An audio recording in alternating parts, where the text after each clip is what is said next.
வணக்கம். இன்னைக்கு நம்ம வெடி கேக் இல்ல வெட்டு கேக் இல்ல MuttaiKose இல்ல கஜடான்னு சொல்லுவாங்க. டீ கடைகள் எல்லாம் இருக்கும் இந்த ஸ்வீட். ரொம்ப சூப்பரா டேஸ்டியா இருக்கும். இந்த ஸ்வீட்டை எப்படி வீட்லயே சுலபமா பண்றதுங்கறத பார்க்கலாம். அதுக்கு ஃபர்ஸ்ட் ஒரு பவுல்ல 1 ஸ்பூன் தயிர், அப்புறம் ஒரு 1/4 கப் சீனி, உங்களோட ஸ்வீட்னஸ்க்கு ஏத்த மாதிரி எடுத்துக்கலாம். 1/2 ஸ்பூன் பேக்கிங் சோடா, அப்புறமா 1 கப் மைதா மாவு எல்லாத்தையும் சேர்த்து எல்லாத்தையும் கலந்துட்டு நல்லா மிக்ஸ் பண்ணிக்கலாம். எல்லாம் பேக்கிங் சோடா, தயிர், சீனி எல்லாம் ஒன்னோட ஒன்று மிக்ஸ் ஆகிற அளவுக்கு நல்லா கலந்துட்டு 1லேருந்து 2 டீஸ்பூன் அளவுக்கு உருக்கின வெண்ணெய் சேர்த்துருக்கிறேன். நீங்கள் இதுக்கு பதிலாக நெய் கூட சேர்த்துக்கலாம். சேர்த்துட்டு நல்லா கலந்துக்கணும். நல்லா கலந்துட்டு நம்ம அடுத்து பால் வச்சு பிசையணும். பால் சேர்த்து பிசையணும்.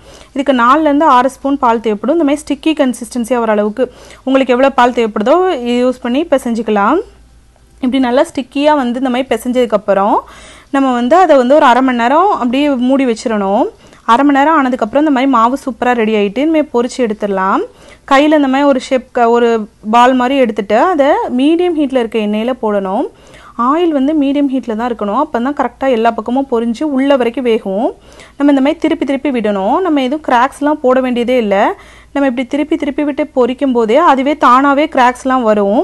நல்லா வெடிக்கைக்கு அதுவே வெடிச்சு வரும். ஸோ நம்ம எந்த கிராக்ஸும் ஃபஸ்ட் நம்ம போடணும்னு அவசியம் இல்லை. நம்ம திருப்பி திருப்பி விட்டு எல்லா பக்கமும் கோல்டன் கலர் வர மாதிரி, நல்லா கோல்டன் ப்ரௌனாக வர மாதிரி பொரிச்சு எடுத்துக்கணும். நல்லா சிவந்து வந்ததுக்கப்புறமா நம்ம எடுத்து வெளில வச்சுக்கலாம்.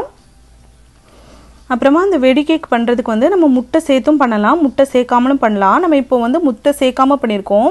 முட்டை சேர்க்காம பண்ணாலும் இது ரொம்ப சாஃப்டாக சூப்பராக இருக்கும். அப்புறம் நம்ம பால் மாதிரி எடுத்து நம்ம மாவு போடும்போது கொஞ்சம் ரொம்ப பெரிய சைஸ் பாலாக போடாமல் சின்ன சைஸாக மீடியம் சைஸில் இருக்க மாதிரி போட்டோம்னா உள்ள வரைக்கும் நல்லா சூப்பராக இருக்கும். நீங்கள் ரொம்ப பெரிய சைஸாக போட்டிங்கன்னா உள்ளே வேகாமல் இருக்கும். அப்புறம் நம்ம ஆயில் மீடியம் ஹீட்டில் இருக்கணும். அப்போ தான் நல்லா எல்லா பக்கமும் வெந்திருக்கும் உள்ள வர. நீங்கள் ஹை ஹீட்டில் வச்சுருந்தீங்கன்னா வெளியில் சீக்கிரம் கரைஞ்சிடும், உள்ளே வேகாமல் இருக்கும். அதனால் மீடியம் ஹீட்டில் வச்சு நல்லா திருப்பி விட்டு எல்லா பக்கமும் பொன்னிறமாகிற மாதிரி இந்த மாதிரி பொரிச்சு எடுத்துக்கலாம். இப்போ சூப்பரான வெடி கேக் வீட்டிலே சுலபமாக தயாராகிடுச்சு. நன்றி.